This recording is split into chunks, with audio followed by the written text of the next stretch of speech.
नमस्ते. आज आपण बनवू रव्याचे पाकातले लाडू. त्याच्यासाठी लागणारं साहित्य, हा मी बारीक रवा ह्या वाटीनी, माझ्याकडे 200 ग्रॅमची ही वाटी आहे, ह्या वाटीनी 2 वाट्या मी रवा घेतलाय. वाटीला पाऊण वाटी साखर घ्यायची आहे. तुम्हाला अर्धी वाटी घेतली तरी चालेल. 2 वाट्या रवा आहे म्हणून मी 1.5 वाटी साखर घेतली आहे. नंतर वेलची पावडर, 1 वाटी खोबरं, किसलेलं खोबरं घेतलंय ओल्या नारळाचं, आणि हे बेदाणे घेतलेत, आणि थोडं तूप. तूप पण जास्ती लागत नाही, अर्धा वाटीत होऊन जातं. आता गॅस लावून घेतलाय. त्याच्यात तूप घालते.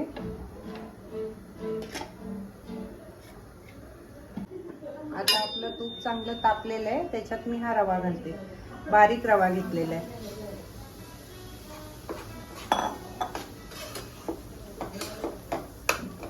छान स्लो गॅसवर भाजायचंय. आता छान बारीक गॅसवर मी रवा 10-15 मिनिटं भाजलाय गुलाबी रंगापर्यंत. आता ह्याच्यात खोबरं घालायचंय आणि खोबरं पण छान परतून घ्यायचंय ह्याच्यात 5-10 मिनिटं. आता रवा आणि खोबरं मस्त लालसर झालंय. आता मी हे परातीत ओतते आणि लगेचच ह्याच्यात पाक बनवायला घेते.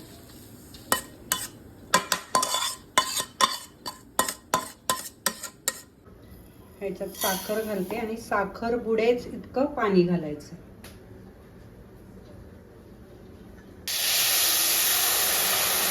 आणि 1 तारी पाक करायचं.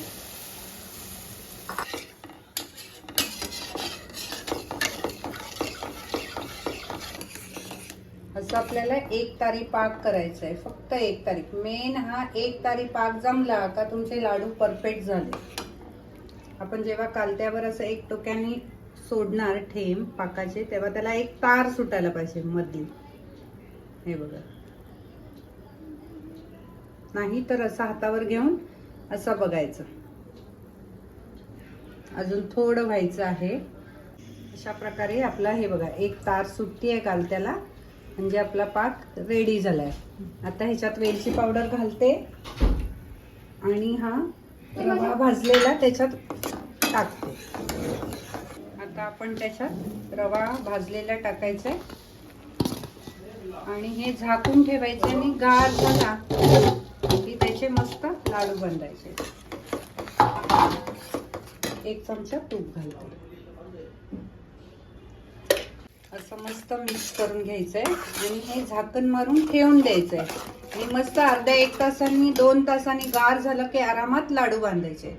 आता गॅस बंद करायचंय आणि ठेवून द्यायचंय.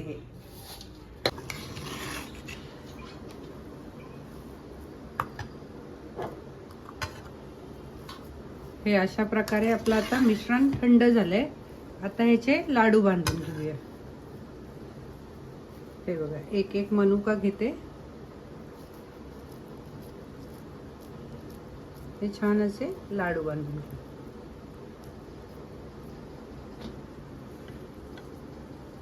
पटापट होतात, हात पण भाजत नाही आणि मस्त वरून थोडेसे कडक आणि आतून एकदम सॉफ्ट राहतात.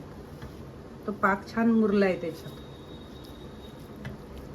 हे आता असे वळून ठेवले की साधारण 1-2 तासांनी ते मस्त वरती सुकतील.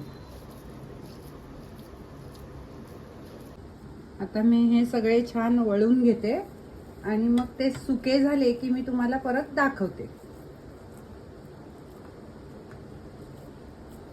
अशा प्रकारे आपले रवा लाडू पाकातले तयार झाले. हे बघा, मी असे फोडून दाखवते. आतमध्ये असतं मस्त असं मऊ आणि वरती कडक. आणि हे जास्ती टिकत नाही, कारण ह्याच्यात आपण ओलं खोबरं घातलंय ना, तर मिनिमम 8 ते 10 दिवस बाहेर राहतात.